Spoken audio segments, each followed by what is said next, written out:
The state of Maine will take center stage in the national debate over health care on Election Day. Voters here will decide whether to expand Medicaid to help low-income, working-age residents.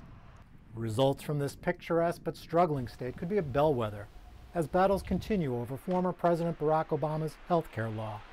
People believe there's good parts of Obamacare and bad parts of Obamacare.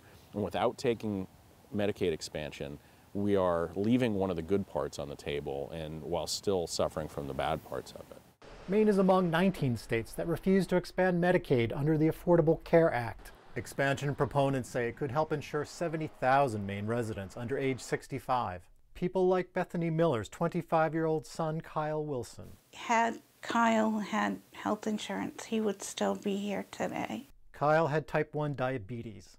He worked part-time construction jobs. But his mother said he couldn't afford his $80 subsidized monthly premium to purchase private insurance. So he started rationing his insulin so that he could buy food, and it cost him his life. He died from a diabetic coma last November. Republican Governor Paul LePage has vetoed expansion 5 times.